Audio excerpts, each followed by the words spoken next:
नमस्कार जय हिंद साथियों, आशा करता हूँ आप सभी स्वस्थ होंगे और लगातार अपनी कर रहे होंगे और अपने लक्ष्य की तरफ बढ़ रहे होंगे। आज हम लोग बात करेंगे भारतीय संविधान के बारे में और इसका अध्ययन करेंगे। हम लोग प्रारंभ करेंगे भारतीय संविधान के विकास से लेकर इसके बाद में लक्ष्य के बारे में। और भारतीय संविधान क्या है? भारतीय संविधान क्या है? कोई भी संविधान होता है यदि किसी देश का, तो वह एक ऐसे नियमों या ऐसे कानून का समूह है या वह दस्तावेज है जो उस देश के नागरिकों को समान अधिकार देता है।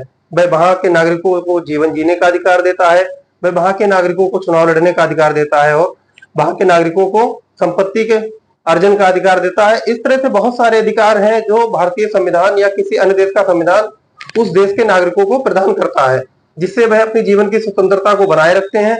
और संविधान जो है वह व्यक्ति को या नागरिकों को राज्य के विरुद्ध एवं राज्य को व्यक्ति या नागरिकों के विरुद्ध भी कुछ अधिकार प्रदान करता है, जिससे आपस में सामंजस्य बना रहे और एक व्यवस्था है जो कि बनी रहे। यदि हम बात करें भारतीय संविधान के बारे में, तो जो इसका विकास है वह लगभग 350 वर्षों में हुआ है। जैसे कि कहा जाता है कि भारतीय संविधान को बनने में 2 वर्ष 11 माह 18 दिन लगे, लेकिन ऐसा नहीं है। यदि देखा जाए तो भारतीय संविधान जो है वह जब से British east India company Bharat में आई थी, ठीक है, उसी दिन से भारतीय संविधान का विकास कहीं ना कहीं प्रारंभ हो गया था। क्योंकि बहुत सारी चीजें ऐसी हैं या बहुत सारे अनुच्छेद या बहुत सारे एक्ट ऐसे हैं जो उस समय जब ब्रिटिश शासन था उस समय के अधिनियम से लिए गए थे। यदि हम प्रारंभ करें कि ब्रिटिश ईस्ट इंडिया कंपनी से, जो कि सन 1600 ईस्वी में 1600 ईस्वी में इसकी स्थापना हुई थी। 31 दिसंबर 1600 ईस्वी को जो ब्रिटेन की महारानी थी एलिजाबेथ प्रथम, उन्होंने 31 दिसंबर 1600 ईस्वी को 1600 ईस्वी के राजलेख के माध्यम से ब्रिटिश ईस्ट इंडिया कंपनी की स्थापना की थी, ठीक है। और जब प्रारंभ के समय ब्रिटिश ईस्ट इंडिया कंपनी में कुल 217 भागीदार हुआ करते थे, 217 भागीदार थे एवं 30,133 पाउंड जो थी वह इसकी शुरुआती पूंजी थी। मतलब शुरुआत में जो ब्रिटिश ईस्ट इंडिया कंपनी थी उसके पास 30,133 पाउंड थे, कुल 217 भागीदार थे। और सन 1600 ईस्वी के राजलेख के माध्यम से इसकी स्थापना हुई थी 31 दिसंबर 1600 ईस्वी को ब्रिटेन की महारानी एलिजाबेथ प्रथम के द्वारा, ठीक है। यदि हम उसके बाद बात करें कि जब स्थापना हो गई उसके बाद British east India company Bharat में शासन व्यापार करने आई और व्यापार करते करते उसकी पकड़ यहाँ मजबूत होती गई और उसने अपना शासन यहाँ स्थापित कर लिया। उसके बाद हम जब पढ़ेंगे भारतीय संविधान के विकास को लेकर, तब हम इसके संवैधानिक विकास को 2 भागों में पढ़ेंगे। यानी इसका जो संवैधानिक विकास का कार्यकाल है वह सन 1773 से लेकर 1947 तक है, लेकिन इसको हम 2 भागों में पढ़ेंगे। पहला रहेगा ब्रिटिश ईस्ट इंडिया कंपनी के शासन के अंतर्गत 1773 से लेकर 1853 तक, जब ब्रिटिश ईस्ट इंडिया कंपनी का भारत में शासन था। ब्रिटिश ईस्ट इंडिया कंपनी का शासन था, लेकिन उसको एक कठपुतली के रूप में प्रयोग कर रही थी ब्रिटिश सरकार। यानी कि जो ब्रिटिश ईस्ट इंडिया कंपनी थी उस पर किसका शासन था? ब्रिटिश सरकार का था। लेकिन ये कहा जाए कि 1853 के बाद 1858 से जो ब्रिटिश सरकार थी उसने भारत का शासन जो था वो सीधे अपने हाथों में ले लिया। ये सब कैसे हुआ, किस प्रकार हुआ, इन सब चीजों के बारे में हम पढ़ेंगे और जानेंगे कि कब कौन सा एक्ट आया, ठीक है, कौन सा अधिनियम आया, कब क्या हुआ। यदि प्रारंभ करें कि 1600 ईस्वी में जब British east India company Bharat में आ गई, उसने भारत में अपना शासन प्रारंभ किया। उसके बाद जो सर्वप्रथम कोई यदि लेख आया भारत के बारे में, तो वह आया था सन 1726 का राजलेख। सन 1726 का राजलेख आया था भारत के बारे में। ये राजलेख क्या था?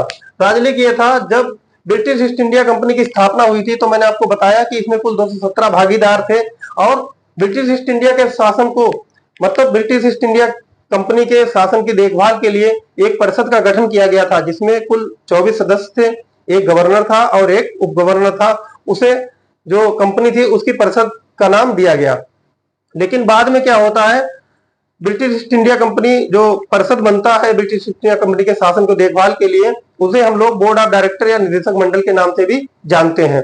बाद में क्या होता है, सन 1726 ईस्वी के राजलेख के माध्यम से जो विधि बनाने का काम था, वह जो बोर्ड ऑफ डायरेक्टर या निर्देशक मंडल था जो कि ब्रिटिश ईस्ट इंडिया के कंपनी के शासन की देखभाल के लिए बना था, उसके हाथ से विधि बनाने का जो काम था वह यहाँ भारत में जो प्रेसिडेंसी थी, ठीक है, जैसे कि उसमें बंबई थी, मद्रास थी, ठीक है, बंबई, मद्रास और बंगाल यानी कि कोलकाता, यहाँ के गवर्नरों को यानी यहाँ के राज्यपालों को विधि बनाने की शक्ति प्रदान कर दी गई। यानी ये कहा जाए कि भारत के बारे में सर्वप्रथम जो भारत में विधि बनाने का कार्य हुआ है वह हुआ है सन 1726 ईस्वी के राजलेख के माध्यम से। इससे पहले जो भी भारत के बारे में कानून या नियम बनते थे वह सब ब्रिटेन में बनते थे। यानी जो ब्रिटिश की मंत्रिमंडल है या ब्रिटिश में बैठे हुए जो बोर्ड ऑफ डायरेक्टर के लोग हैं या निदेशक मंडल है, वहीं बैठे बैठे भारत के बारे में निर्णय लेते थे कि भारत में क्या होना चाहिए। लेकिन सन 1726 ईस्वी के राजलेख के माध्यम से क्या हुआ, जो बोर्ड ऑफ डायरेक्टर यानी कि निदेशक मंडल में जो शक्तियां निहित थी विधि बनाने की, वह यहाँ के राज्यपाल, कौन से राज्यपाल, प्रांतों के राज्यपाल, जैसे बंगाल हो गया, मुंबई हो गया, मद्रास हो गया, ये जो प्रेसिडेंसी थे इनके राज्यपालों को ये शक्ति प्रदान कर दी गई। इसके बाद यदि हम पढ़े रेगुलेटिंग एक्ट 1773 के बारे में, तो उस समय ब्रिटिश प्रधानमंत्री हुआ करते थे लॉर्ड नॉर्थ। लॉर्ड नॉर्थ प्रधानमंत्री हुआ करते थे। उन्होंने एक गुप्त समिति का गठन किया था, ठीक है, और गुप्त समिति की सिफारिशों पर इन्होंने रेगुलेटिंग एक्ट 1773 पारित किया था भारत के शासन को लेकर। क्यों, ये क्या चाहते थे, जो ब्रिटिश सरकार थी वह ये चाहती थी कि जो ब्रिटिश ईस्ट इंडिया कंपनी है उस पर अपनी पकड़ मजबूत की जाए, क्योंकि वह इस बात को अच्छी तरह से महसूस कर रहे थे कि हम भारत पर शासन करने में सक्षम है और हमने वहां पर इतना कब्जा कर लिया है कि भारत के शासन को हथिया सकते हैं, ठीक है। तो इस तरह से लॉर्ड नॉर्थ द्वारा जो गुप्त समिति थी उसकी सिफारिशों पर रेगुलेटिंग एक्ट पारित किया गया। अच्छा, रेगुलेटिंग एक्ट जो था, इसे रेगुलेटिंग एक्ट क्यों कहा गया? इसे रेगुलेटिंग एक्ट इसलिए कहा गया क्योंकि ये सबसे पहला अधिनियम था जो भारत के बारे में था या भारत के शासन को चलाने के लिए था। यानी रेगुलेट मतलब किसी चीज को रेगुलेट करना, किसी चीज को आगे बढ़ाना कि उसे कैसे आगे बढ़ाया जाएगा, ठीक है। तो वह क्या था, वह रेगुलेटिंग एक्ट 1773 में था। अच्छा, इसके द्वारा क्या होता है, सर्वप्रथम जो फोर्ट विलियम प्रेसिडेंसी थी कलकत्ता में, जहां पर अंग्रेजों का अधिकार क्षेत्र था, फोर्ट विलियम प्रेसिडेंसी, तो उसके गवर्नर को मुंबई और मद्रास का गवर्नर जनरल बना दिया गया। यानी ये कहा जाए कि अब वह फोर्ट विलियम प्रेसिडेंसी का जो गवर्नर हुआ करता था वह 1773 के रेगुलेटिंग एक्ट के द्वारा सिर्फ फोर्ट विलियम प्रेसिडेंसी जो कलकत्ता में स्थित थी सिर्फ उसका गवर्नर नहीं था वह, अब वह बंबई, मद्रास के साथ साथ बंगाल यानी 3 जगह का गवर्नर बन गया अब वह, ठीक है। इस तरह से एक तो निर्णय ये लिया गया और सर्वप्रथम जो गवर्नर बना बंगाल का गवर्नर जनरल वह बना था वारेन हेस्टिंग। वारेन हेस्टिंग को प्रथम गवर्नर जनरल बनने का अवसर प्राप्त हुआ, ठीक है, और उनकी सहायता के लिए एक परिषद का गठन हुआ जिसमें 4 अन्य सदस्य थे। उसमें 4 अन्य सदस्य में फिलिप फ्रांसिस थे, फिर क्लेवरिंग थे और मानसन थे, उसके बाद बर्वेल। ये 4 लोगों की परिषद थी जो गवर्नर जनरल की सहायता के लिए नियुक्त की गई थी, ठीक है। उसके बाद आता है पिट्स इंडिया एक्ट 1784। लेकिन इससे पहले हम जब विस्तार से पढ़ेंगे तब हम ये भी पढ़ेंगे कि पिट्स इंडिया एक्ट से पहले एक एक्ट आता है 1781 में, एक्ट ऑफ सेटलमेंट। उसके बारे में विस्तार से पढ़ेंगे जब, तब जानेंगे। एक्ट ऑफ सेटलमेंट इसलिए लाया गया था क्योंकि इसमें कुछ कमियां थी, कुछ ऐसी चीजें थी जिनको सुधार करना था, तो एक्ट ऑफ सेटलमेंट सन 1781 के माध्यम से किया गया था। उसके बाद आता है पिट्स इंडिया एक्ट सन 1784 में। इसमें क्या होता है, इसमें जिस प्रकार से बोर्ड ऑफ डायरेक्टर यानी निदेशक मंडल का निर्माण होता है, ठीक इसी तरह से अब कोर्ट ऑफ डायरेक्टर यानी कि नियंत्रक मंडल, वह निदेशक मंडल था और ये नियंत्रक मंडल यानी कि कोर्ट ऑफ डायरेक्टर का निर्माण होता है। और कोर्ट ऑफ डायरेक्टर का जो अध्यक्ष होता है वह ब्रिटिश मंत्रिमंडल का एक सदस्य होता है। यानी कि ब्रिटेन की जो कैबिनेट होती है उसका एक सदस्य होता है, कौन, कोर्ट ऑफ डायरेक्टर का, ठीक है। इस तरह से क्या होता है, सन 1784 में जो पिट्स इंडिया एक्ट आया था इसके द्वारा पहली बार वैधानिक रूप से जो ब्रिटिश सरकार थी उसने पहली बार वैधानिक रूप से जाहिर कर दिया था कि जो भारत का शासन है वह हमारे माध्यम से चलाया जा रहा है। क्यों, इसमें यह हुआ पिट्स इंडिया एक्ट के माध्यम से पहले जो गवर्नर जनरल था जिसके पास दोनों प्रकार की शक्तियां थी, यानी ये कहे कि आर्मी पावर्स और सिविल पावर्स, वो दोनों गवर्नर जनरल के पास हुआ करती थी। लेकिन पिट्स इंडिया एक्ट के द्वारा उन्हें सेपरेट कर दिया गया, उनको अलग अलग किया गया और गवर्नर जनरल के पास जो शक्तियां थी वह व्यापार को लेकर थी, ठीक है। गवर्नर जनरल के पास जो शक्तियां थी वह व्यापार को लेकर थी। लेकिन जो बोर्ड ऑफ कंट्रोल था, नियंत्रक मंडल, जिसका अध्यक्ष ब्रिटिश कैबिनेट का एक सदस्य हुआ करता था, ठीक है, जिसका अध्यक्ष ब्रिटिश कैबिनेट का सदस्य हुआ करता था, उसके पास आर्मी पावर्स थी, किस राजा की मदद करनी है, किस राजा के साथ संधि करनी है, किसके साथ युद्ध करना है, ये सारे जो निर्णय थे वह कोर्ट ऑफ जो बोर्ड ऑफ कंट्रोल था वह लेता था। ठीक है, और कोर्ट ऑफ डायरेक्टर कौन से निर्णय लेता था, वह लेता था व्यापार से संबंधित। इस तरह से पिट्स इंडिया एक्ट के द्वारा क्या हुआ, सर्वप्रथम ब्रिटिश सरकार के द्वारा वैधानिक रूप से यह घोषित कर दिया गया कि हम भारत का शासन चला रहे हैं। ठीक है, उसके बाद क्या होता है, इसके बाद आता है चार्टर एक्ट सन 1793 में। इसमें क्या होता है, रेगुलेटिंग एक्ट 1773 के बाद फिर से कंपनी को 20 वर्षों का अधिकार दे दिया जाता है पूर्वी क्षेत्रों में व्यापार करने का। लेकिन इससे सबसे अलग चीज ये होती है सन 1793 में कि जो लॉर्ड कॉर्नवालिस थे उनके समय में एक शक्ति जो थी वह ये दे दी गई कि जो गवर्नर जनरल की 4 सदस्यीय परिषद थी उसके निर्णय को गवर्नर जनरल इग्नोर कर सकता था, यानी कि वह मानने के लिए बाध्य नहीं रह गया था। वह चाहेगा तो निर्णय मानेगा, नहीं चाहेगा तो नहीं मानेगा। यानी ये कहा जाए जैसे कि होता था जब हमारे यहाँ सरकार जो चल रही होती है, ठीक है, तो एक अनुच्छेद 123 है और उसके बाद है 213। इसमें जो राज्य का इसमें सॉरी जो राष्ट्रपति है वह अध्यादेश लाता है और ये राज्य का राज्यपाल अध्यादेश लाता है। ठीक इसी प्रकार से यहाँ पर है, वह चाहेगा तो अपनी परिषद का निर्णय मानेगा और नहीं चाहेगा तो निर्णय नहीं मानेगा। ठीक है, इसमें क्या था, पिट्स इंडिया एक्ट में ये जो वर्तमान में अनुच्छेद 356 पढ़ते हैं हम लोग, जो राज्य सरकार की विफलता के परिणाम स्वरूप राष्ट्रपति शासन लगाया जाता है, वह कहीं ना कहीं पिट्स इंडिया एक्ट से आया था। कैसे, क्योंकि पिट्स इंडिया एक्ट में गवर्नर जनरल को यह शक्ति प्रदान कर दी गई थी कि वह प्रांतीय सरकार को बर्खास्त कर सकता है। ठीक है, उसके बाद चार्टर एक्ट आता है 1793, मैंने आपको बताया। उसमें क्या होता है, जो गवर्नर जनरल था वह अपनी परिषद की निर्णय को मानने के लिए बाध्य नहीं रह जाता है। उसके बाद फिर से इसको 20 साल की अनुमति मिलती है व्यापार के लिए सन 1813 में। 1813 के जो एक्ट की खास बात यह है कि ईसाई जो मिशनरीज थे उनके लिए भारत के दरवाजे पूरी तरह से खोल दिए गए। अब वे भारत में पूर्ण रूप से आकर अपने धर्म का प्रचार कर सकते थे, ईसाई धर्म से संबंधित अपना प्रचार प्रसार कर सकते थे, अपने शैक्षणिक संस्थान खोल सकते थे। ठीक है, और सबसे अच्छी बात यह हुई थी चार्टर एक्ट सन 1813 में कि इन्होंने ये निर्णय लिया कि भारतीयों की शिक्षा पर लगभग 1 लाख रुपए का व्यय किया जाएगा, यानी भारतीयों को शिक्षित करने के लिए 1 लाख रुपए खत्म किया जाएगा। उसके बाद आता है चार्टर एक्ट 1833। चार्टर एक्ट 1833 के द्वारा एक निर्णय लिया जाता है, वह निर्णय लिया जाता है कि जिस तरह से रेगुलेटिंग एक्ट के द्वारा फोर्ट विलियम प्रेसिडेंसी का जो गवर्नर था वह फोर्ट विलियम प्रेसिडेंसी का गवर्नर ना रहकर बंगाल, मुंबई और मद्रास का गवर्नर जनरल कहा जाने लगा। ठीक इसी प्रकार से जो बंगाल का गवर्नर जनरल था उसे भारत का गवर्नर जनरल कहा जाने लगा चार्टर एक्ट 1833 के द्वारा। तो भारत का जो गवर्नर जनरल था उसे बनने का सौभाग्य, मतलब प्रथम गवर्नर जनरल बनने का सौभाग्य किसे प्राप्त हुआ, लॉर्ड विलियम बेंटिंग को। लॉर्ड विलियम बेंटिंग जो थे वो भारत के प्रथम गवर्नर जनरल बने। जब हम चार्टर एक्ट 1833 विस्तार से पढ़ेंगे तब उसके बारे में सही से जानेंगे। उसके बाद आता है चार्टर एक्ट 1853। फिर से 20 वर्षों के लिए कंपनी को व्यापार करने की अनुमति दे दी गई, यानी कि कंपनी का शासन देखिए 1773 से शुरू होता है और 1853 में आकर समाप्त हो जाता है। अगर आप याद रखना चाहें तो थोड़ा इस तरह से लिख लीजिए। ठीक है, 6 चार्टर एक्ट जो है वह बहुत ही इंपॉर्टेंट है, मैंने इनको इस तरह से लिख रखा है। अगर ये आप याद करना चाहेंगे तो ये दो के पेयर में है, 3 पेयर आपके बन जाएंगे, 1, 2 और 3। यहां से शुरू होते हैं 1773 से और 1853 में आकर समाप्त हो जाते हैं। उसके बाद क्या हुआ था, होता है 1857 में।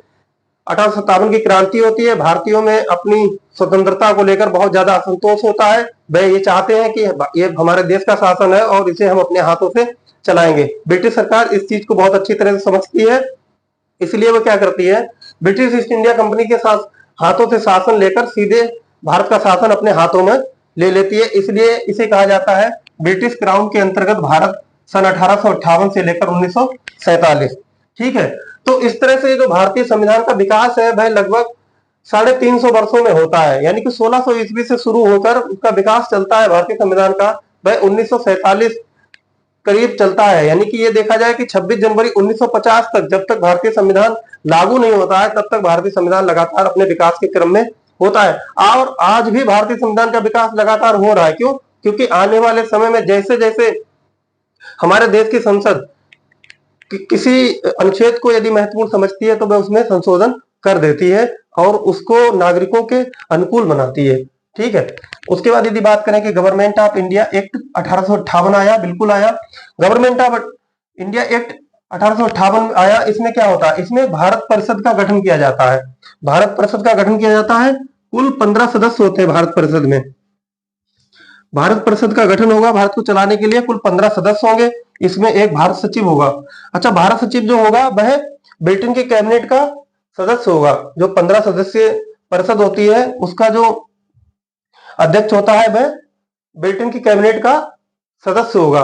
और इसमें जो 8 मेंबर होंगे ये हो जाएंगे, इस तरह से इसको ब्रेक डाउन कर सकते हैं हम, 8 और प्लस 7, 8 मेंबर जो होंगे वह ब्रिटिश क्राउन के द्वारा सिलेक्ट किए जाएंगे। 7 मेंबर जो है वह बोर्ड ऑफ डायरेक्टर, जो निदेशक मंडल, जो मैंने अभी आपको बताया था, जब कंपनी के शासन के लिए, ब्रिटिश ईस्ट इंडिया कंपनी के शासन के लिए जो निदेशक मंडल का निर्माण होता है, जिसमें 24 सदस्य हुआ करते थे, एक गवर्नर हुआ करता था, एक उप गवर्नर हुआ करता था, उनके द्वारा 7 सदस्यों का चुनाव किया जाएगा। ठीक है। इस तरह से क्या हुआ, अब जो भारत सचिव है वह सारे निर्णय लेगा परिषद के, जो भारत परिषद है उसके सारे निर्णय कौन लेगा, वह भारत सचिव लेगा। भारत सचिव कहाँ है, वह ब्रिटिश मंत्रिमंडल जो है उसका सदस्य है। और भारत में क्या होता है, जो भारत में जो गवर्नर जनरल था, जो 1833 में भारत का गवर्नर जनरल बना था, उसे गवर्नर जनरल ना कहकर अब वह भारत का वायसराय कहलाने लगा। क्या कहलाने लगा, भारत का वायसराय कहलाने लगा। लेकिन सबसे इंपॉर्टेंट चीज क्या है, जो गवर्नर जनरल यानी जो वायसराय हो गया था, वह जब भारत में स्थित देशी रियासतें थी, भारत में अभी भी राजा महाराजाओं का शासन कहीं ना कहीं चल रहा था, तो जब वह देशी राजाओं के साथ बात करता था तब वह वायसराय कहलाता था, यानी वह रिप्रेजेंटेटिव ऑफ ब्रिटिश गवर्नमेंट यानी ब्रिटिश सरकार का प्रतिनिधि कहलाता था। लेकिन जब वह ब्रिटिश शासित जो प्रांत थे वहां का शासन देखता था तब वह गवर्नर जनरल कहलाता था। लेकिन हालांकि हम उसे पूर्ण रूप से वायसराय ही कहेंगे। ठीक है, तो ये बात आपको समझ में आ गई होगी कि गवर्नमेंट ऑफ इंडिया एक्ट से भारत परिषद का एक गठन होता है जिसमें कुल मिलाकर 15 लोग होते हैं और वो भारत का शासन करते हैं। ठीक है, इस तरह से भारत परिषद अधिनियम आया 1861 में। ठीक है, भारत परिषद अधिनियम इसलिए आया क्योंकि जो भारत का शासन था वह भारत की परिषद के द्वारा किया जाता था, और भारत की परिषद का अध्यक्ष कौन होता था, वह सचिव होता था, और सचिव ब्रिटिश मंत्रिमंडल का एक सदस्य हुआ करता था। ठीक है, इस प्रकार से भारत परिषद अधिनियम 1892 आएगा। फिर भारत परिषद अधिनियम 1909 आएगा जिसको मार्ले मिंटो अधिनियम भी कहा जाता है। फिर भारत सरकार अधिनियम 1919 आएगा जिसको मॉन्टेग्यू चेम्सफोर्ड अधिनियम भी कहा जाता है। अच्छा, ये मार्ले मिंटो और मॉन्टेग्यू चेम्सफोर्ड अधिनियम क्यों कहा जाता है, क्योंकि मार्ले उस समय भारत सचिव हुआ करते थे और मॉन्टेग्यू भारत के वायसराय हुआ करते थे। ठीक इसी प्रकार से यहाँ है जो ये मार्ले मिंटो थे, ये मार्ले मिंटो अधिनियम कहा जाएगा, और ये मॉन्टेग्यू चेम्सफोर्ड अधिनियम। मार्ले यहाँ पर भारत सचिव थे, ठीक है, और मिंटो जो थे वो वायसराय थे। ठीक इसी प्रकार से मॉन्टेग्यू जो थे वह भारत सचिव थे और चेम्सफोर्ड जो थे वो भारत के वायसराय थे। तो ये मार्ले मिंटो अधिनियम हो गया, ये मॉन्टेग्यू चेम्सफोर्ड अधिनियम हो गया। उसके बाद आता है भारत सरकार अधिनियम। ये अधिनियम इतनी जल्दी जल्दी क्यों आ रहे थे, क्योंकि इतनी जल्दी जल्दी इसलिए आ रहे थे, सन 1885 ईस्वी में भारतीय राष्ट्रीय कांग्रेस का गठन हो चुका था और वह लगातार जब भी अधिवेशन करती थी अपनी एक नई मांग रखती थी, जब भी अधिवेशन करती थी एक नई मांग रखती थी, और भारतीयों में लगातार स्वतंत्रता को लेकर जागरूकता आ रही थी। तो इस तरह से इनको महसूस हो रहा था लगातार ब्रिटिश सरकार को कि यह भारत का जो शासन है वह अपने अनुरूप ना चलाकर भारतीयों के अनुरूप चलाना पड़ेगा और इनको भारतीय शासन में हिस्सेदारी देनी पड़ेगी। इसलिए धीरे धीरे एक नए अधिनियम की तरफ जाते थे और उस अधिनियम में थोड़ी सी भारतीयों को हिस्सेदारी देकर उनको कहीं ना कहीं बहलाने फुलाने का काम करते थे, उनको संतुष्ट करने का काम करते थे, लेकिन ये कर नहीं पाते थे। उसके बाद क्या होता है, अगस्त प्रस्ताव आएगा 1940 में, इसके बारे में हम पढ़ेंगे। फिर क्रिप्स मिशन आएगा 1942, इसके बारे में पढ़ेंगे, और कैबिनेट मिशन के बारे में पढ़ेंगे हम सन 1946 के बारे में, और लास्ट में हम पढ़ेंगे माउंटबेटन योजना 1947 के बारे में। ठीक है, इस प्रकार से पहले हम भारतीय संविधान के विकास के बारे में पढ़ेंगे। किसी भी देश का जो संविधान है वह एक प्रतियोगी छात्र को ना पढ़कर हर एक व्यक्ति को उसकी जानकारी होनी चाहिए, क्योंकि एक अच्छा व्यक्ति वही हो सकता है, यह अच्छा व्यक्ति एक नागरिक तभी हो सकता है जब उसे अपने संविधान की पूर्ण रूप से जानकारी हो। ठीक है, इस तरह से हम पढ़ेंगे। बाद में हम पढ़ेंगे इसकी समितियों के बारे में, जब हम पढ़ेंगे संविधान सभा के बारे में, फिर हम पढ़ेंगे प्रस्तावना के बारे में, फिर हम पढ़ेंगे उसके अनुच्छेदों के बारे में, और उसके बाद में पढ़ेंगे हम जो अनुच्छेद में महत्वपूर्ण संशोधन किए गए हैं।